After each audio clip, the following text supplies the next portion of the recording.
Oh my god. Oh my god. Oh my god. Oh my god, Lily. Oh my god, Lily. Oh my god. Sometimes these things are best left as intrusive thoughts that we don't actually act on. Going on this discovery journey just made me really appreciate West End Girls so much more. This is very weird to say, but welcome to the last episode of my Lily Allen discovery journey. Our Lily Allen discovery journey for now is coming to a pause. This is not an end because I think Lily Allen is going to release more music at some point. I just think someone like her, with so much to say and so much creativity about how to say it, is not just gonna disappear. I think she will make more music. It's just a matter of when. And when she does, come right back here to this channel, to this playlist. But for now, we're taking a pause after this video. This is the agenda for today's video. There are some bonus tracks from All Right Still that you guys recommended, including Nan Your Window Shop, which I'm very curious to hear. I'll also be watching the All Right Still music videos. And then I want to discuss this album a little bit, but also the whole journey. Now, having heard all of Lily's albums, some overall reflections I have. I'm sure you already know this, but I am Vicky. I'm a therapist who loves talking about pop music, and I have been going backwards through Lily Allen's discography, and this is my sort of wrap-up video of that whole journey. For now. Okay, the first song, Cheryl Tweedy. I know Cheryl Tweedy is a public figure. I barely know anything at all about her. She's a singer, I think. And I'm sure I will miss cultural context, especially around the time period that this came out. But I thought I would just listen, and if I miss anything really, really important, you guys can let me know.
It's interesting, the almost dystopian music in the background, because there is something dystopian about these societal expectations. I mean, no one is born wanting a different face. This is something that you learn that you either should have, or you learn this idea that if I looked a certain way, I would feel a certain way, I would feel better about myself. I can really feel this pressure that Lily felt, that many of us feel, to tick all of the boxes of all the admirable qualities in the world, and to be very self-critical and not like ourselves very much as a result. I'm going to purposely not look up a picture of Cheryl Tweedy because I think that's beside the point. I think the point here is how vulnerably and honestly Lily is sharing her low confidence, her tendency to compare herself to a standard that she doesn't feel that she's meeting, which is a universal experience. And like, when was this song written? Yeah, this is an All Right Still bonus track, which is shocking. This actually kind of changes my perspective on All Right Still. I was going to say later in this video, as part of reflecting on all of her discography, that she progressively has shown more and more vulnerability as she has grown older in her albums. But this just raw honesty and introspection here shows that she's actually always been vulnerable, but not always chosen to show it the same way on the main album. Because this is, yeah, a bonus track. It was a very intentional choice to share these thoughts off the main album. Someone actually commented, because I actually went back and watched all of my Lily Allen album reactions in the order that I did them. You may have seen me popping up in those comment sections again months and months later over the past couple weeks. One of the comments on my West End Girl reaction mentioned this song. One of you mentioned that the way that Lily talks about herself in West End Girl really reminded you of how she does that in this song. And the links are all but explicit. I mean, I wish I had a different face. And West End Girl is talking about considering getting a facelift. Unfortunately, these kinds of self-doubts and self-comparisons are really hard to move past. But yeah, cool that there's such an introspective song in the All Right Still album. Okay, next bonus track is Absolutely Nothing.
nothing, I'm absolutely fine. Absolutely nothing you can say to change my mind. Absolutely nothing, I'm absolutely fine. Absolutely nothing you can say to change my mind. Absolutely nothing, I'm absolutely fine. Absolutely nothing you can say to change my mind. Absolutely nothing, I'm absolutely fine. Absolutely nothing you can say to change my mind. Absolutely nothing, I'm absolutely fine. Absolutely nothing. Why are the All Right Still bonus tracks reminding me so much of West End Girl? This reminds me of the moment in Pussy Palace where she's just about to walk in the door and her life is about to change. She's about to feel really vulnerable. In Pussy Palace, she lets reality hit her and she totally owns her vulnerability. Whereas here, she's all about hiding her sadness and her vulnerability. To be fair, in the song West End Girl, she's also saying, I'm totally fine, and you know that she's not fine. So this is not a new theme, pretending to be fine, pretending to be all right. I mean, it feels like this song is kind of explaining the album All Right Still. In some ways, it does feel like an album about putting on a sort of, if not mask, certainly playing a character, as sort of, I don't care about anything and I'm gonna insult everybody and I don't really have vulnerability until, of course, the song Littlest Things and until, of course, the bonus tracks. There's something passive aggressive about saying I'm fine when you're not fine, saying I feel nothing when clearly you feel a lot. But at the same time, there's something quite mature about being able to own the fact you're being passive aggressive and actually admit how you're actually feeling underneath that. These bonus tracks are showing me that All Right Still era Lily was actually pretty vulnerable and maybe more mature than she even let on in her, like in the actual album. Okay, next bonus track is You Killed It. What did you kill?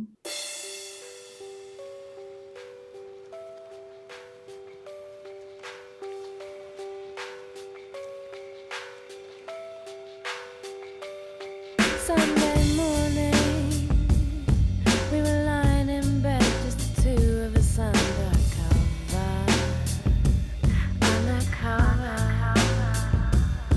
with no warning. You suddenly became more than my lover. Who'd have known? I've been waiting so very long for you to say it to me. Say it to me. Why am I scared about where this is going? Skating on thin ice if I don't agree.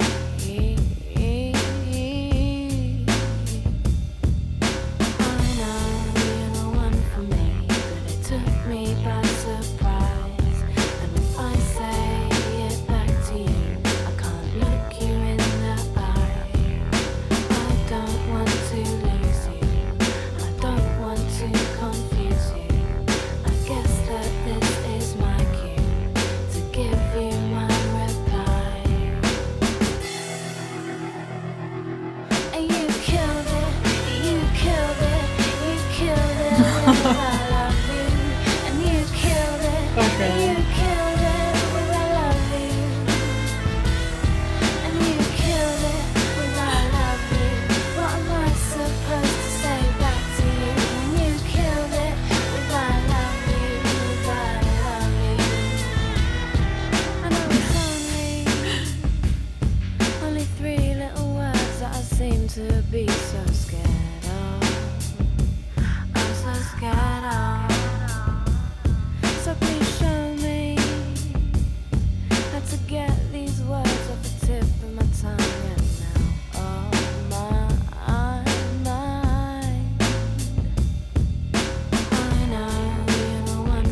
she does say it.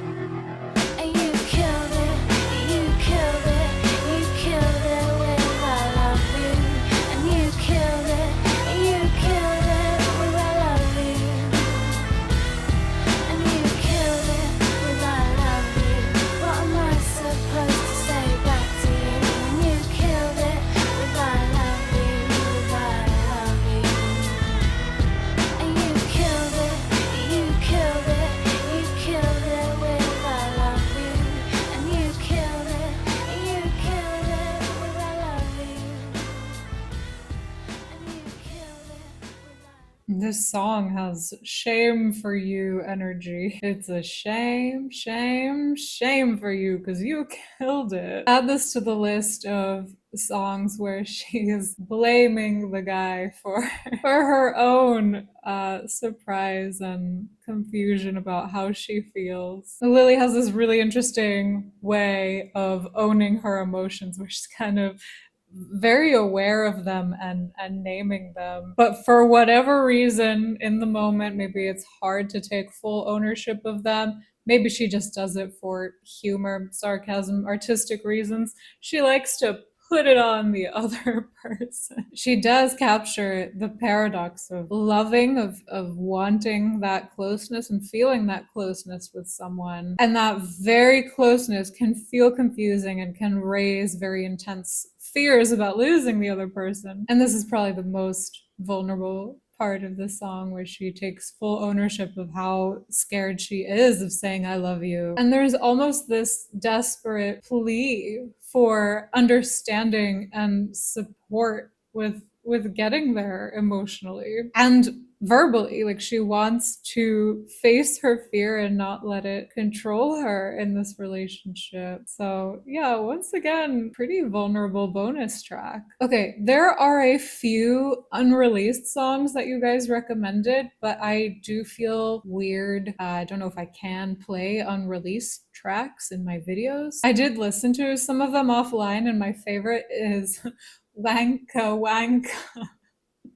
So fun. But this one, which a couple of you recommended, Sweet Like Chocolate, is available on Spotify. So I am going to listen to this one.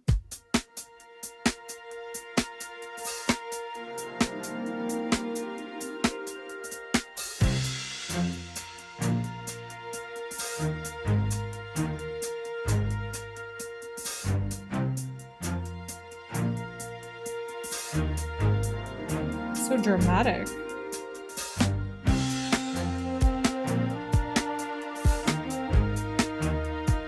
Right, this is beautiful production.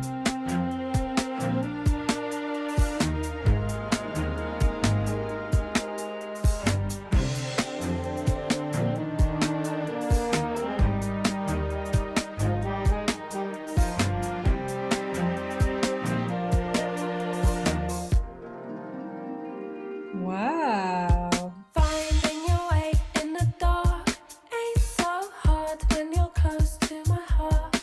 You are there when I'm feeling alone. All I need is for you to come home. Sweet like chocolate boy. Sweet like chocolate. You bring me so much joy. Sweet like chocolate boy. Trust is the lock, is the key. There's no doubt that your love's all for me. You are sweet on the tip of my tongue. You are warm like the rays of the sun. You're sweet like chocolate boy. You're sweet like chocolate. You bring me so much joy. You're sweet like chocolate boy. You're sweet like da da da da da da. Oh yes. Break it down with the strings. Love that. Knowing you're there every day makes me high in my own special way. I am calm in the face of your love. Holding you is a gift from above. You're sweet like chocolate boy. You're sweet like chocolate. You bring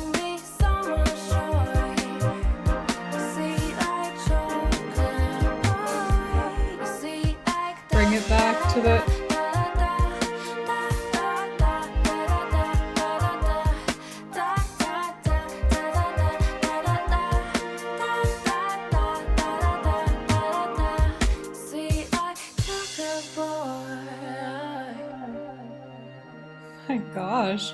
This is so unusual for Lily.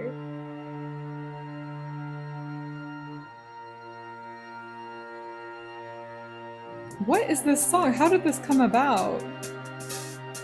DJ Spoonie.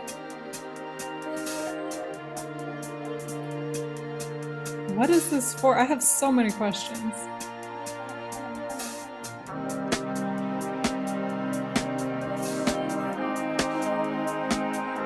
I mean, this is beautiful.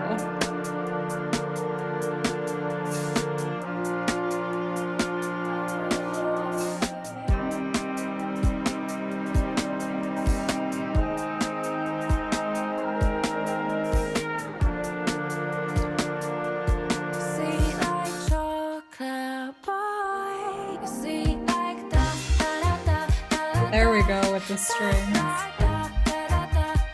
Oh, love that. So good.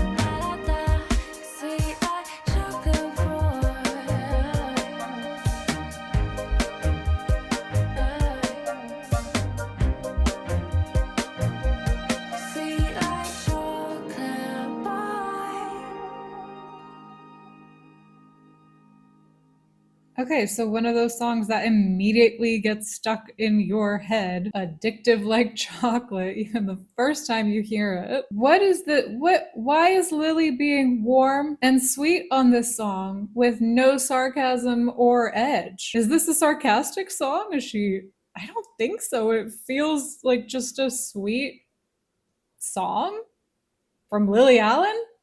What? Who wrote this? Did Lily write this?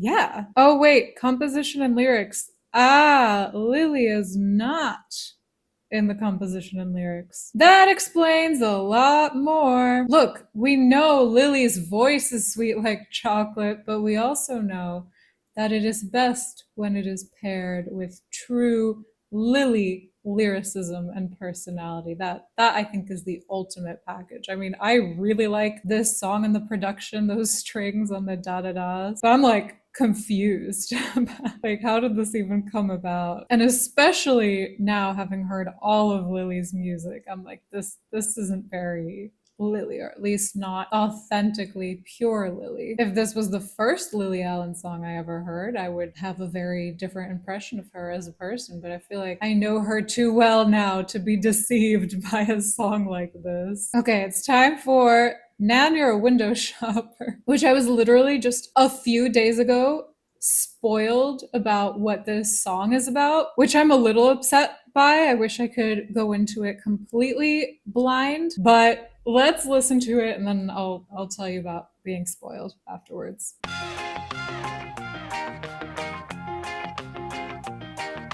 The bottom feels so much better than the top. So much better. You're a window shopper, taking a look, but you never buy. Nan, you're a window shopper. You won't pick it up if it's over a 5. Nan, you're a window shopper. Get on the bus, cause you still can't drive. Nan, you're a window shopper. Mad as fuck, only just alive. You get up in the morning and you like your tea milky. You fumble for your glasses cause without them you can't see. It's funny how I come around your house and I'm 20 and I still have to wear all the presents you sent me. I walk into your kitchen, everything's got a label. You've done your Christmas shopping and we're only in April. And you won't leave your house unless you're wearing your thermals. You're covered all in cat hair and you're stinking like strepsils. Oh my gosh, she just drops the insults. Have another orange squash. Balls are rolling, rolling, you can't walk right cause things aren't what they were. Your ankles are swollen, swollen, swollen. No shopper. Oh my god. Oh my god, Lily. And you're a window shopper. You won't pick it up if it's over a 5. And Nana, you're a window shopper. Get on the bus cause you still can't drive. Nana, you're a window shopper. So catchy. Wild. Post office to pick up your pension and then you're off to bingo. It's become an obsession. So wary of the kids when they're wearing their hoods up, and even if they smile at you, you think it's a stick up. You only buy the paper just to cut out the coupons. You're saving 50p, but what do you want with tampons? You're always at the doctor picking up your prescription, and they throw in some KY just to ease up the friction. You got a leak in your colostomy bag. Yeah, it's got a hole in your trolley, it's sad how you're rolling, rolling, rolling. Those shopper, taking a look, but you never buy. And you're a window shopper, you won't pick it up if it's over a five. And Nana, you're a window shopper, get on the bus, cause you still can't drive. Nana, you're a window shopper, mad as fuck, only just alive. Oh my god. Tell me she played this for her nan.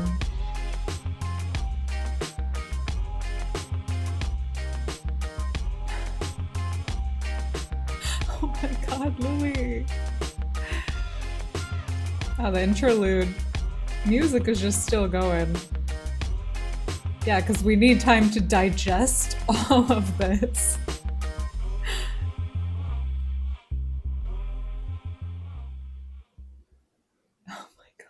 Okay, this is amazing. So being spoiled, I mean, the only thing I was spoiled about was that she's roasting her grandmother's colostomy bag in this song, but I did not expect her to talk about a leak in it. Yeah, I thoroughly enjoyed this song. What am I missing with this line? Why isn't this song on the original album? It's so good. How does she manage to fit so many details and jabs and just roast her nan just like in so much detail in such little time? I want to know the grandmother's reaction to this song. Does anyone have that on tape? I can just picture this exact British grandmother.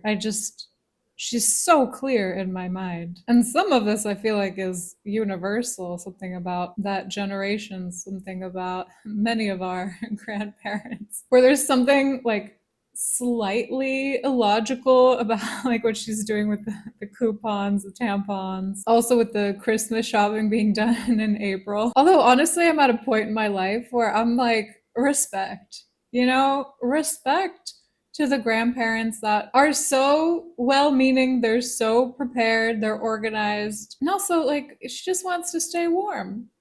Why you gotta roast her for this? I really, really, really like this song. It's so catchy. The chorus is perfect. Wow, I can see why you guys recommended this one. Okay, so this is the reason that I was spoiled about the song before I heard it. Thankfully not too spoiled. But one of my favorite podcasts, Pop Pantheon, you may already know them, did this incredible 2-hour deep dive episode on Lily Allen, going through all of her discography, but actually in chronological order. This came out a couple months ago, but I was specifically really excitedly saving it to listen to it right before I filmed today's video so that it could help me sort of reflect and digest the whole Lily Allen discovery journey. What I did not expect them to do is to talk briefly about the song Man, You're a Window Shopper, and to actually play a short clip of it, which like I was able to mute and not actually listen to. But yeah, they did share that it mentions her grandmother's colostomy bag. I will link this episode in the video description below in case you want to check it out, in case you, like me, are sad that this Lily Allen discovery journey is coming to a pause and you just want some more Lily Allen conversations in your life. This is a really good episode. Laura Snapes from The Guardian brings a British perspective, and then Louis brings an American perspective. So it's really interesting to hear just culturally how Lily Allen has been viewed and how her perception has sort of evolved over the years. And they also play the award show audio of Lily Allen interacting with Elton John, which inspired the Who'd Have Known music video, as far as I understand. Trigger warning, they do hate Jesus. So if that is difficult for you to listen to, just like be mindful. You've been warned. If you do listen to this, please come back here to the comment section. Let me know your thoughts. As always, let me know your thoughts. I love reading your comments. Okay, moving on to the music videos from All Right Still. This is Littlest Things.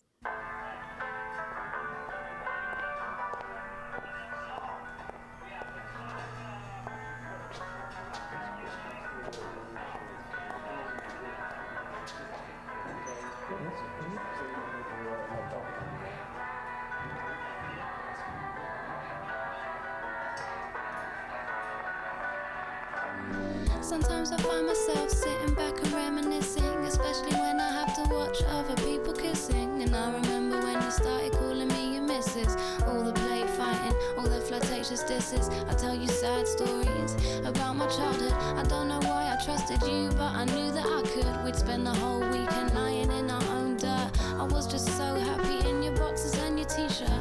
Dreams, dreams of when we had just started things. Dreams of you and me. And it seems that I can't shake those memories. I wonder if you have the same dreams too.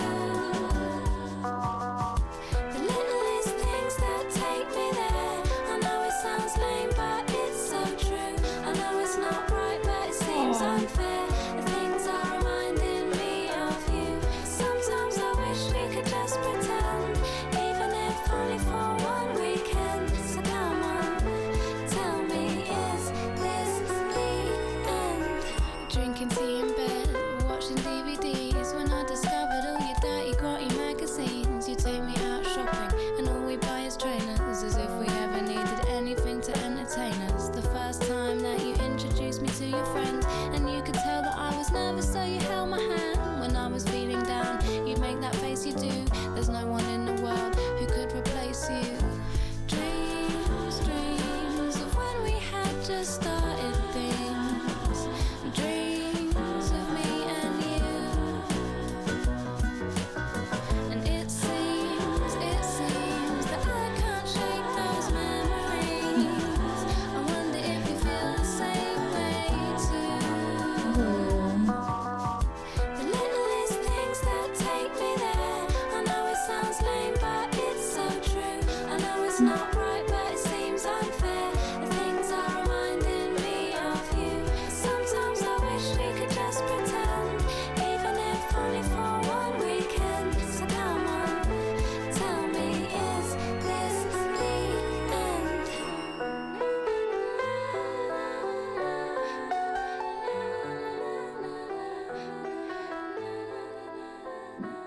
If reminiscing could be captured in video form, it's exactly this video.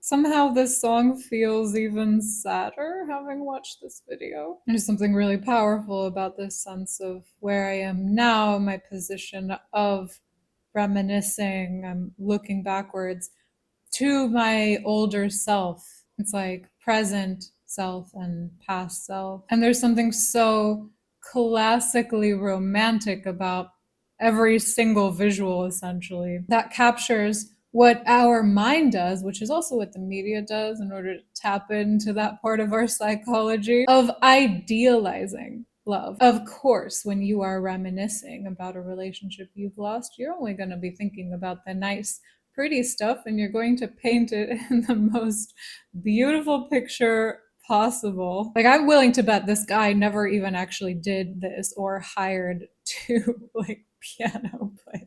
But when she's remembering the relationship, this is what she sees. Very human, very natural to do that. We've all been there, you know? Also on the Pop Pantheon podcast episode, Louis was saying how one of his favorite lyrics is, "I know that sounds lame, but it's so true." And it's so notable when she sings that line in this video, the camera just stays on her face in this really vulnerable way. That feels really special, especially on an album where there's so many sort of sarcastic or angry, if not defensive sounding tracks. So yeah, this is a really, really beautiful song. Okay, next we have Smile.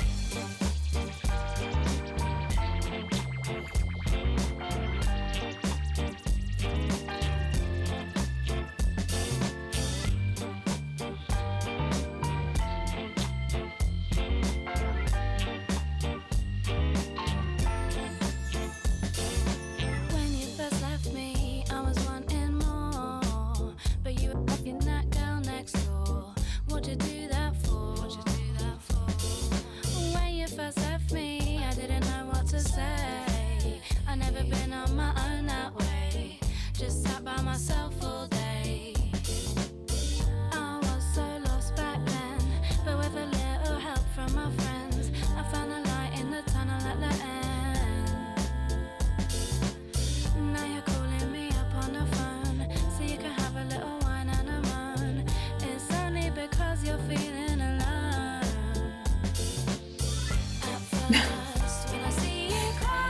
thought that might her smile.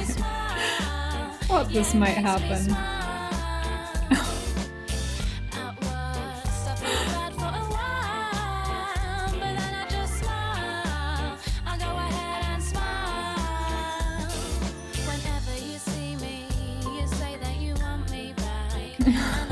She's like, really? Did that really just happen to you? Wow. Don't mean Jack. He's like, you'll never believe it.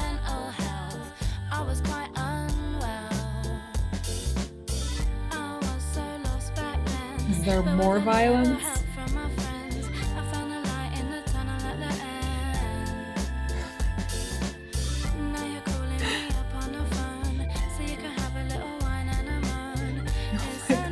Lily.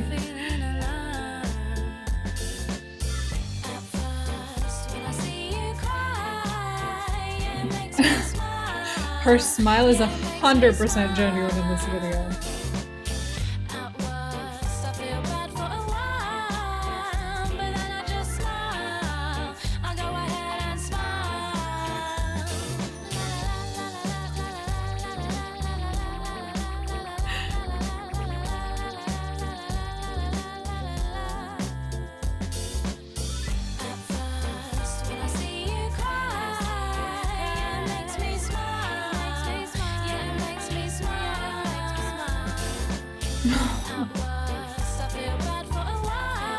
Why am I laughing? This is horrible.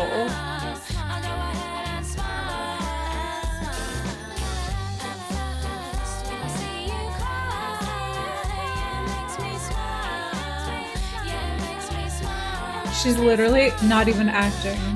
That smile, she's actually smiling.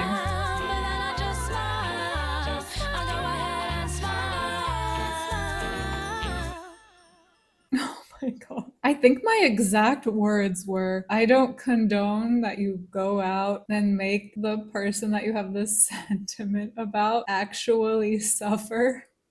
And Lily was like, hold my beer. Look at that little smile. Incredible, the contrast of how this brings out so much sadness and vulnerability. But she gets her revenge, I guess. I have no doubt that this kind of revenge brings temporary relief, but sometimes these things are best left as intrusive thoughts that we don't actually act on. Wait, Alfie official video clean version? I don't want the clean version. Here we go. Alfie.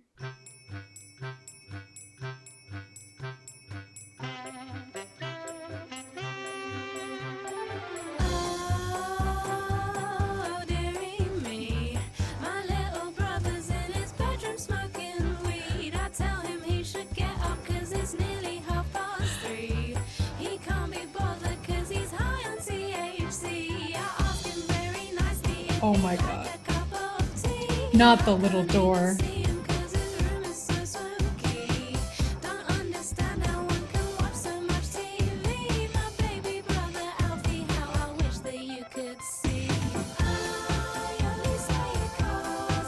The smile again. This is brutal.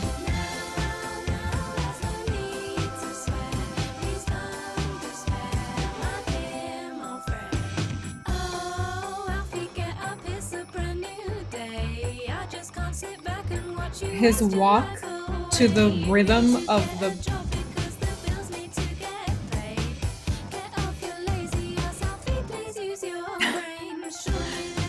Of course, she's an angel. She's the puppet show.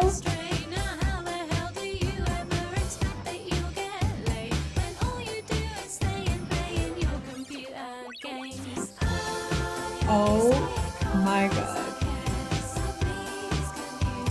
The birds dance.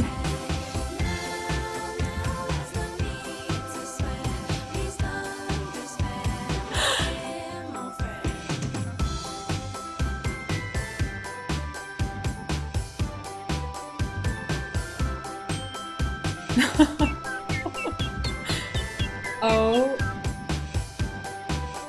my. Oh, little brother, please refrain from doing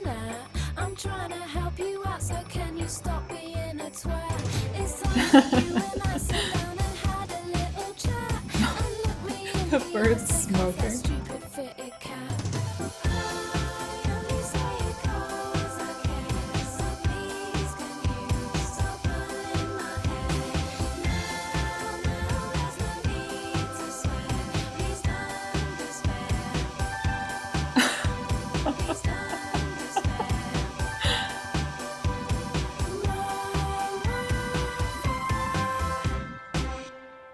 I think she deserved that little punch at the end. She really sets you up to think that this video is going to be much more fair than it is. I think the most natural explanation here is that she asked her brother if he would like to be in this video. She probably even generously shared the screenplay with him and asked him like genuinely to join her. He said no for whatever reason, and so she had no choice but to depict him in this way. This is wild.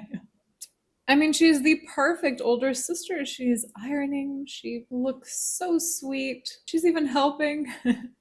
She's helping him get a job. So kind. The smoking birds are paid actors. I love how the video ends at nighttime. It's like day in the life of two siblings from morning to evening. Amazing how he dances, totally breaks it down at the end of this song. I think the punch at the end is really important because one, it's a realistic sibling relationship, and two, Lily's kind of confirming, yeah, she can dish it out, but she can also take it when she needs to. This is amazing. This music video is a masterpiece. This is one of those things where I'm like, how did I live my life this long without knowing this music video exists in order to be appreciating it? Okay, LDN, which by the way is currently my favorite song from All Right Still. It's incredibly catchy and just hits that perfect balance of sarcasm delivered sweetly with very real observations about the world and very real social commentary about how we just kind of normalize like that's city life. So I'm excited for this video.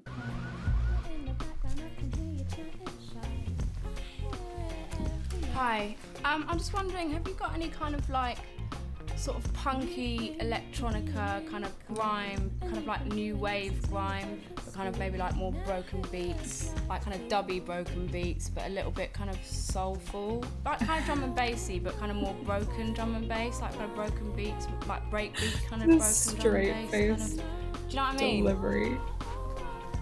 No? No, he doesn't know what you mean. Hello? Oh, hi. How are you?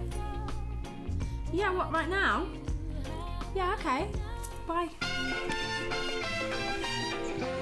Get on your bike, Lily. Is that the bike? Riding through the city on my bike all day, cause the filth took away my license. It doesn't get me down and I feel okay, cause the sights that I'm seeing are priceless. Everything seems to look as it should, but I wonder what goes on behind doors. A fella looking dapper and he's sitting with a slapper, then I see it's a pimp and his crack core.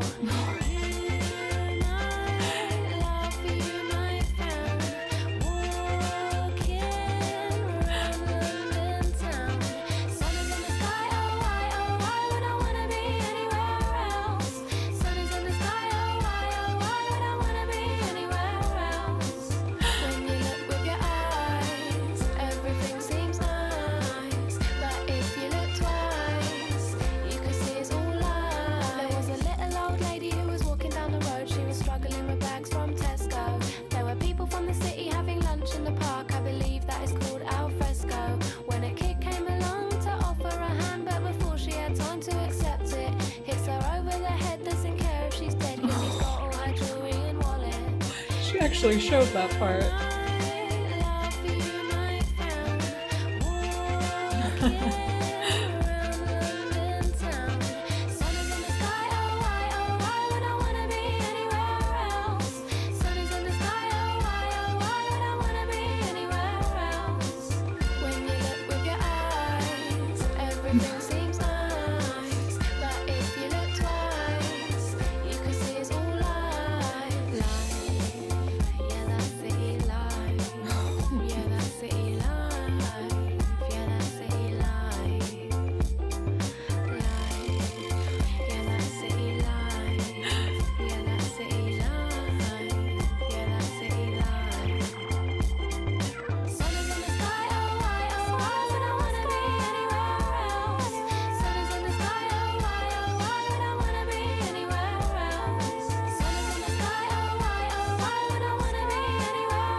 everything seems nice.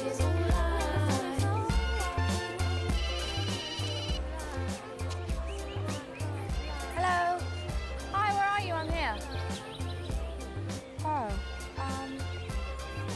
yeah, okay. I guess I'll speak to you later then.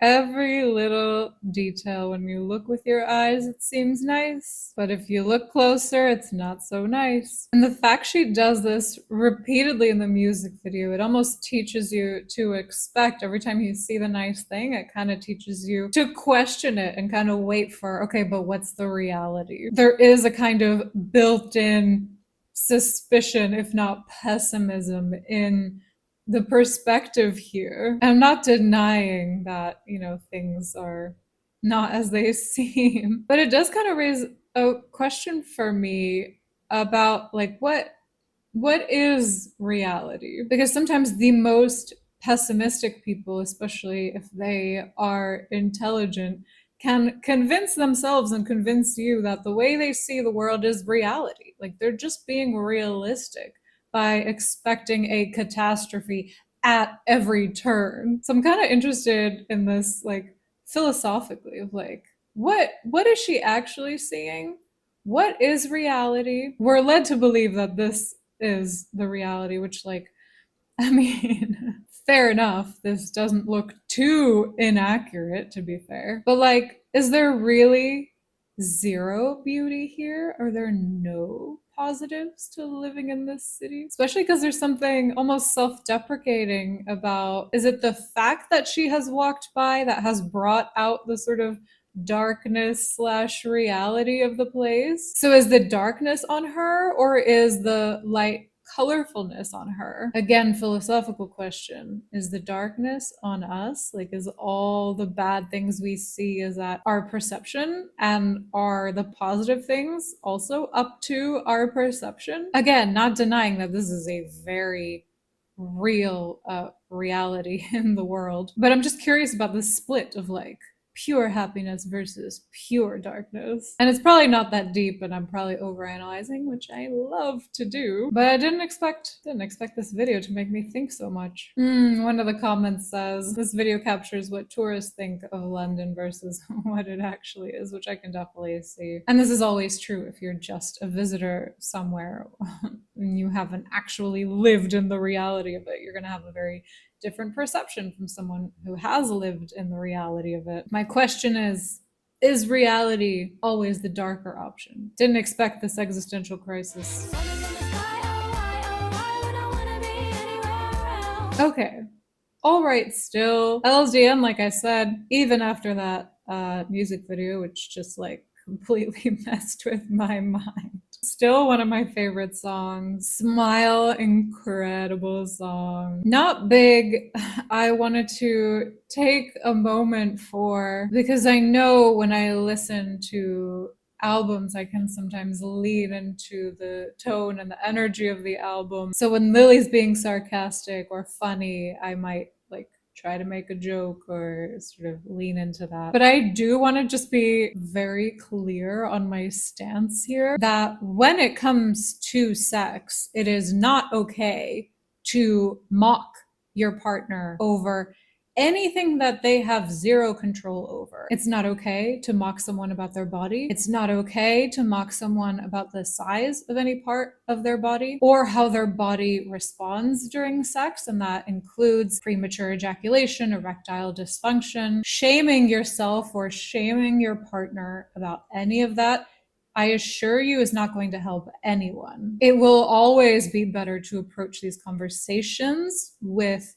compassion and patience. And I know that I joke, like, don't test Lily Allen because she'll clap back and that's going to be your fault, not her fault. But that is a sort of character, that's the perspective that I think Lily can take on, and it can be really playful and funny. But just to be very clear, disrespect is not your fault. I know that a good chunk of the people who watch my channel are men, and there's a particular kind of shame that men have women have their own set of issues.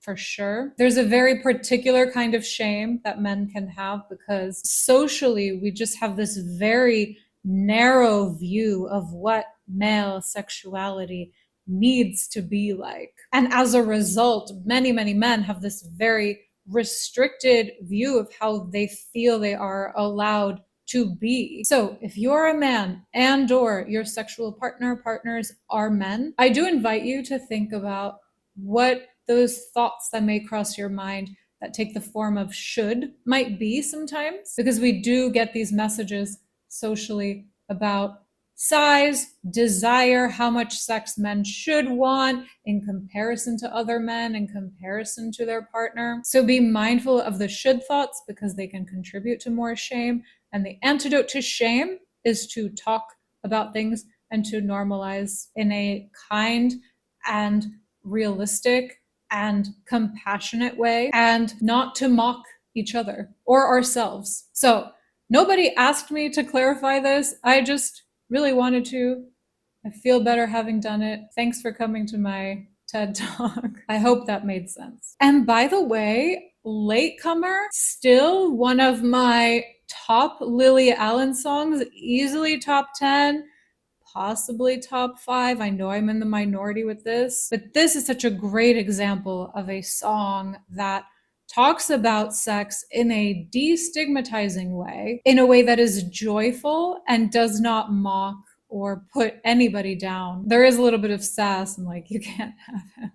No way, he's taken ladies. I mean, she has the right to do that. She's not actively hurting anyone by saying that. This song is celebratory. The production captures a moment of just absolute joy and wanting to scream it from the rooftops. So yeah, I'm all for singing about sex, talking about sex, as long as we do it in a way that takes us forward as humans and doesn't hold us back. Okay. So I am going to talk a little bit more about All Right Still, but in the context of all of her albums. Like I said, I went back and watched all of my Lily Allen reactions in the order that I discovered her. By the way, if you have watched every single one of my Lily Allen album reactions, you have spent 7 hours with me. And if you've watched every single episode in my Lily Allen discovery journey, you have spent 10 hours with me, which is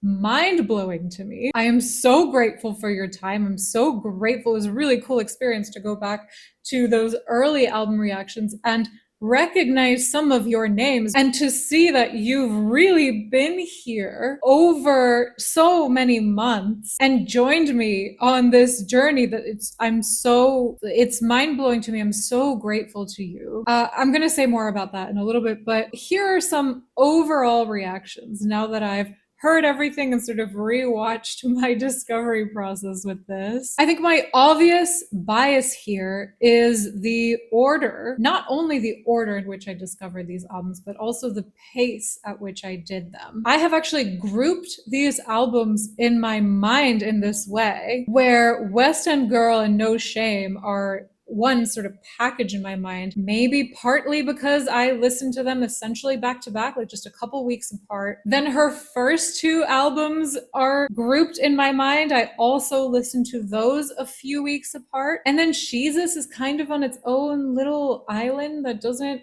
quite belong to the other groups. For me, those first 2 albums are sarcastic, youthful, sharp, cheerful in a way that I don't really hear in the same way from Jesus onwards. Then West End Girl and No Shame are reflective, they're mature, they're still sarcastic, but there's this undeniable vulnerability and self-reflective quality to them. I can see now what Lily Allen said about Jesus lacking identity. I think compared to her other work, I think that's a fair statement. I think one thing I would have liked to do differently in this discovery journey is to maybe not have spaced the album discoveries so far apart, or at least to have spaced them more evenly, because I am curious, like in an alternate universe, would I feel differently about these albums if I had spaced them out evenly. And maybe you guys are the best test for that, like depending on how you have discovered these albums, whether it was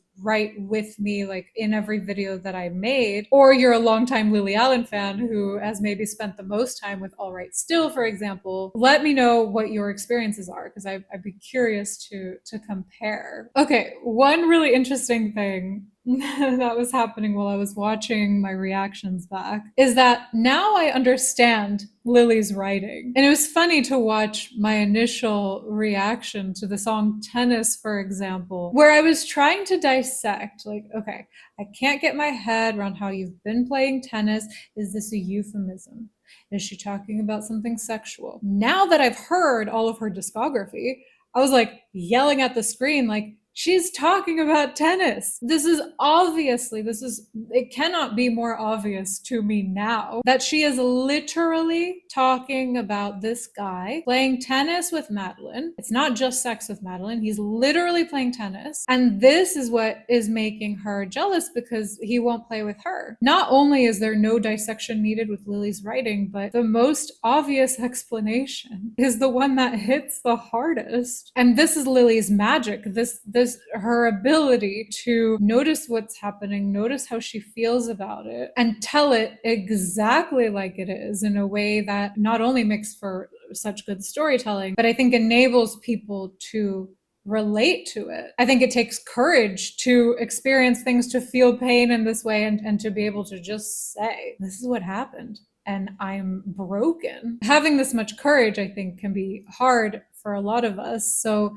there's a sense of Lily kind of holding that piece of ourselves for us. And, we do this with pop stars. We project and we want them to hold something that we are maybe not able or fully ready to hold for ourselves. And in this case, her honesty, her sarcasm, her ability to just tell her stories in this way is admirable, and I think a huge part of the appeal. I think her writing has always had that sharpness, but what's interesting to see through all these years of music is her growth as a human. Like in All Right Still, she is taking the piss, as the British say. There is something a little unhinged. There is just this pure, satisfyingly pure sarcasm with hints of social commentary, which I think she develops more in the later albums. There's a very clear message of like, do not mess with me because I will insult you. There's a little bit of vulnerability here, but really just like, don't get on my bad side.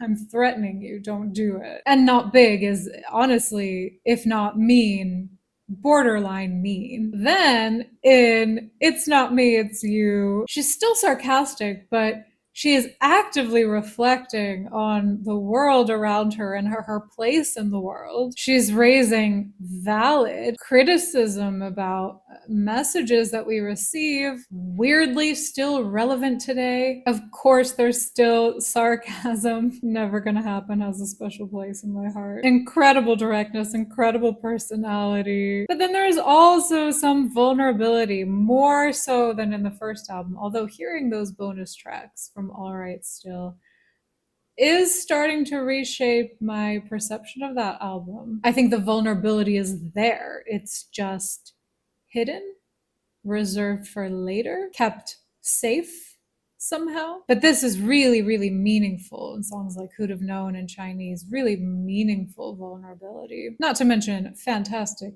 philosophical questions in the song Him. And she also starts to reflect a little bit on those intergenerational family dynamics, like how our parents or whoever raised us can absolutely have an influence on us, our personalities, our fears. She doesn't really go there until the later albums, though. By Jesus, Lily is in this different stage of life, trying to navigate a horrible loss, and also like what it means to be a mother, what it means to be someone with privilege in the spotlight who is also a mother and a woman in the music industry, and also just like in the world. I can see this more now that I've heard all of her albums. I can see why she described it as a mess. It just sounds like she was in a messy time in her life. But it feels important to give her some credit here, like being a woman and a mother and a wife. We do get some happy marriage songs here, and an artist in the public eye. Like that's a lot for anyone to handle, and I think it makes sense that she was trying to find her footing, like in more ways than one. And like this album gave us Latecomer. I'm not gonna hate on this album. I am grateful to it. By no shame, her self-reflection gets deeper and is truly admirable. She's reflecting on addiction and peer pressure. She's taking accountability, although maybe not super directly, but she's taking accountability for how she is in relationships. She's acknowledging the complexity of interpersonal dynamics and also intergenerational dynamics. 3 is incredible for that reason. We'll come back to 3. Of course, with a dose of humor, because it wouldn't be Lily ever. That's why Sweet Like Chocolate, unless it's an ironic song, which I don't think it is. Sweet Like Chocolate doesn't feel like Lily. I'm trying to imagine how I might have received No Shame if I had heard Lily's first 3 albums as they came out. I think No Shame would have really struck me at actually how deep it goes. This is some of her best writing, I think, on 3. And then we get West End Girl, where she just completely cracks her heart and her life open for us to see. She shares every little detail with so much courage, so much vulnerability. And she ends on Fruity Loop. Having heard all of her discography,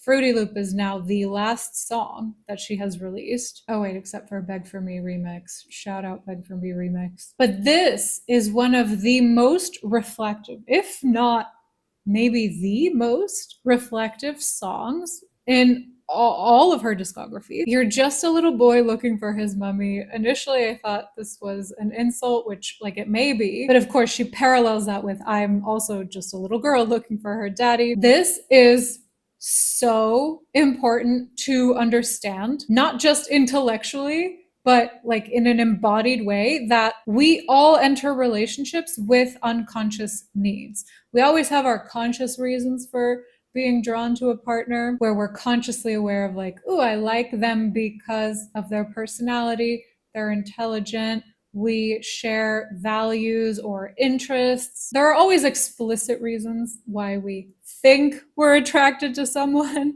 but then we can sometimes surprise ourselves as like, oh, why is this pattern repeating? And that's the sign that there's something happening on a deeper level. We often have unconscious needs that we have not fully processed that draw us to a certain person, that make us expect something from a certain person. And so to recognize that the way the human mind works is that we do repeat cycles until we are able to break them. And aside from just like the devastating recognition that this particular relationship is not going to be the one to break the cycle, there are some really powerful realizations here. And in the context of her whole discography, It's Not Me, It's You holds a much richer, more complex, really self-reflective, and honestly admirable sort of reflection here. Your shit is your shit. My shit is my shit. That's how I take this. We've come a long way from all those blamey lyrics of like, my shit is caused by you, so you need to readjust so I have less shit. Going on this discovery journey just made me really appreciate West End Girl so much more. Overall, I do think of her albums as just like progressively cracking open the vulnerability more and more and more until we get this absolute openness on West End Girl. But it's such a great example of how to grow as a human without losing the core components of who you are. Like she has kept the humor, the sarcasm. I mean, this is probably more true than sarcastic, but it's a great example of like, keep your humor, keep your personality, keep your sarcasm. You can even keep a little bit of your pettiness. Why not? But also learn from your mistakes. Allow yourself to go through different life stages, to have new experiences, and to mess up and to learn from them. Learn how to take accountability. Learn how to have a more realistic view of your life and your relationships. Careful not to make that be a pessimistic view necessarily, but a more realistic view. So, do I have a favorite album? I mean, I feel like West End Girl is so good. I also think that Lily is one of those artists that probably your very first contact with her is always going to have a special place in your heart, because there's just something so refreshing, so unique about her. Let me know if that's how it works for you. Like, if All Right Still was your first touch point with Lily, does that mean it's your favorite album? Or yeah, how do you sort of think about this question of favorite album? I really struggle with that question because it's always going to depend on my mood. It's always going to depend on my mood. Although, like I said, the first ones I discovered do feel really special to me. Another interesting pattern I noticed was that in almost every album, there's a certain category of song that instantly grabs me, that makes me say in the moment, oh my God, this is one of my favorites. And then there's a different category of song, usually the more vulnerable ones, that are the ones that just stay with me, that now that some time has passed, when I look back, they truly stand out to me. So West End Girl, the catchy, funny song that grabbed me immediately was Pussy Palace. I do still think this song is iconic. I think it's one of my favorite Lily songs. But the song that even many months later has just stayed with me, that I think is my favorite song on this album, is Beg For Me. She bears her soul, yes, on this whole album, but really on this song, she owns her embarrassment, her shame, her desire, her desperation for the other person's empathy. It's heartbreaking, it's raw, it's honest, and the production on this song is honestly like one of my favorite things that I've ever heard.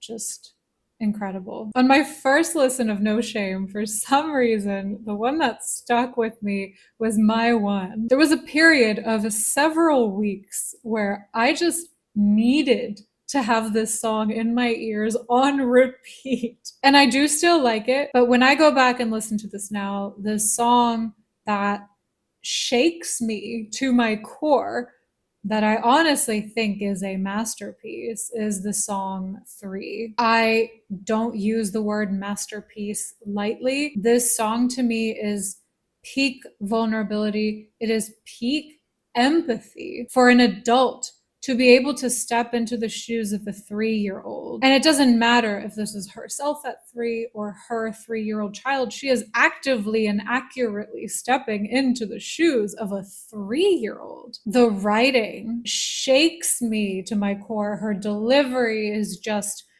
perfect. Do you know what we need more of in this world is adults that can access this kind of empathy for children. I understand it's very hard to do, but I think the next generation would be raised just so much better in so many ways if adults could do this exercise in empathy. Love the song 3. Also, honorable mention to Trigger Bang and Everything to Feel Something, which, by the way, listening to Relapse again after being familiar with Everything to Feel Something and Trigger Bang makes Relapse just hit that much harder, and it makes it just that much more heartbreaking, as if it needed to be any more heartbreaking. Okay, Jesus is the one exception to this rule of like, funny catchy song grabs me, vulnerable song stays with me later. The catchy songs are the ones that have stayed with me from here.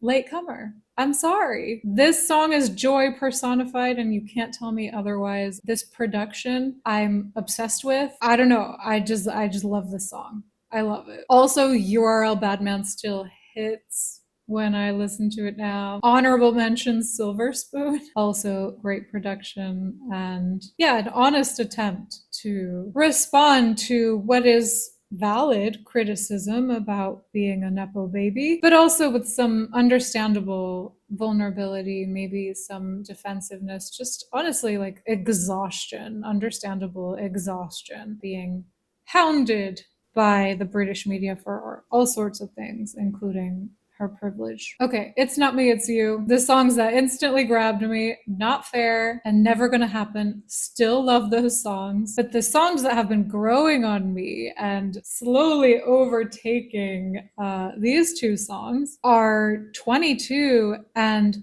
Chinese. I think 22 Chinese and also the fear are just evidence that, yeah, there's been a wisdom beyond her years that Lily has always had, and a very clear capacity to self reflect and to be vulnerable, to feel gratitude, to be able to connect with another human in a meaningful way. And then we have All Right Still, where, yeah, my current favorite songs are Smile and LDN, but if this pattern is to predict where I'll be in just a few weeks, Littlest Things will probably be my favorite song pretty soon. I really like the music video for this one. I'm gonna imagine that now when I listen to it. It captures the reminiscing really, really well. So do let me know if you relate to this pattern of sort of what captures you as the humor, the sarcasm, the personality, but then what stays with you is the honesty, the reflection,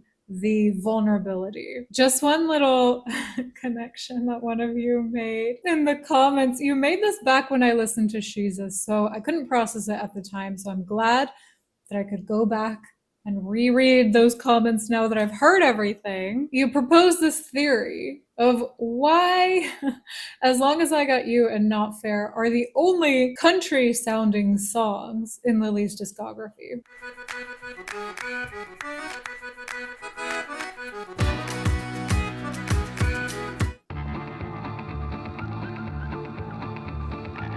You said, what if this is on purpose and a way of saying that she is finally satisfied? As in, not fair, she wasn't, but she's finally satisfied in her current relationship. Almost like reassuring us sonically. Like, remember last time I was singing country and I was not doing so great? Now I'm doing great. Still wild to follow up Take My Place with this song. Sonic whiplash is absolutely wild. So just some reflections on this journey. It has been so much fun to do. A few of you told me at the start of this journey, you should listen to all of her albums. You're going to like all of them. And you were right. I do feel like I like them for different reasons. And I am more biased towards the ones that I listen to first. It's so cool to me that some of you are longtime Lily Allen fans. You have heard every album as and when it came out. And to you, I am grateful for putting your trust in me, because reaction videos, one way to think about them is trusting a stranger on the internet with music that you know and love and have potentially known and loved for a really long time.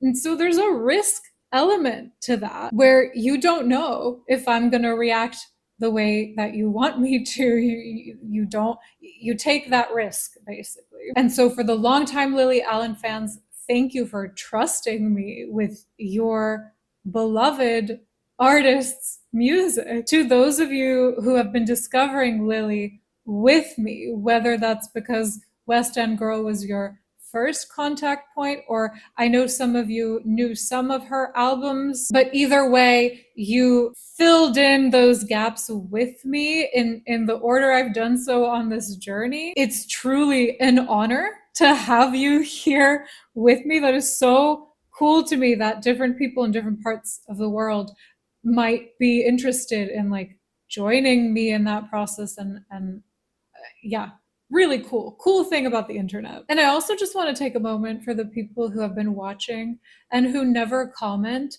I see you, because that's how I am when I watch YouTube videos. I rarely comment and you're not obligated to comment. I mean, I love reading your comments, but you don't have to. But I see you because statistically, I know that there are people that have watched this journey that have been here for every single episode and have never commented. Thank you to the people who comment, and thank you to the people who are present. Just watching is a great way to support this channel. This journey has meant so much to me. When I posted my West End Girl reaction, I had 9 subscribers. It was an hour and a half long of a video. I was completely convinced that nobody would ever watch that reaction. And I was so wrong. You guys watched it. You were so supportive. And that has opened up a whole world of possibilities to me.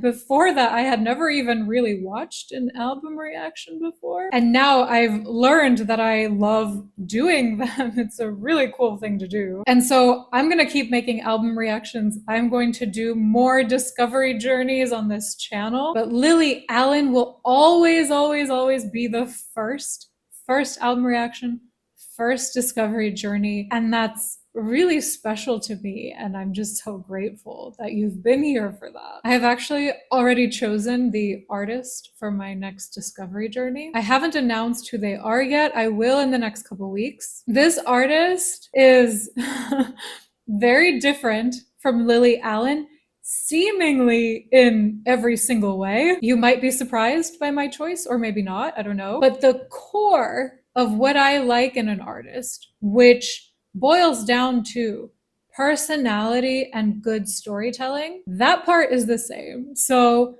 I would love it if you join me on my next artist discovery journey. Some of you have shared that YouTube hasn't been reliably showing my Lily Allen videos to you. I know the YouTube algorithm and even how they send notifications is actually constantly changing. So what's currently happening is that if you don't click on notifications a certain amount of times, that they might actually stop like sending them to you. Or if you don't watch every single one of my videos, which like I wouldn't expect you to, the algorithm is less likely to recommend my videos to you. So I've decided to start an email list. It's a newsletter. It's completely free to join. It is a way for us to stay connected outside of the YouTube algorithm. And it's also going to be a place where I share exclusive behind the scenes thoughts. You'll also be the first to know when I upload a new video, when I upload a new poll, so that you can vote and have a say in future videos that I'm gonna make. So I really wanted to announce this in a Lily Allen video because